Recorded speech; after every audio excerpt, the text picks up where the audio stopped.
सिवान जिला के बशीलपुर गांव में शहीद राम बाबू का शव पहुंचते ही मातम का माहौल हो गया। बता दें कि हिंदुस्तान पाकिस्तान युद्ध में राम बाबू सिंह जम्मू कश्मीर के बॉर्डर पे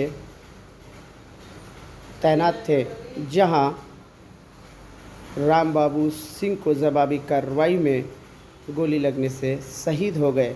वहीं जैसे ही राम बाबू सिंह का शव उनके पैतृक गांव वशीलपुर में पहुंचा, मातम का माहौल हो गया। स्थानीय लोगों ने पाकिस्तान मुर्दाबाद और हिंदुस्तान जिंदाबाद का नारा लगाते हुए नम आँखों से उनकी आखिरी विदाई की। बता दें कि स्थानीय लोग और शासन प्रशासन के वरीय अधिकारी मौके पे रहे मौजूद। वहीं स्थानीय लोगों ने नम आँखों के साथ आखिरी विदाई की।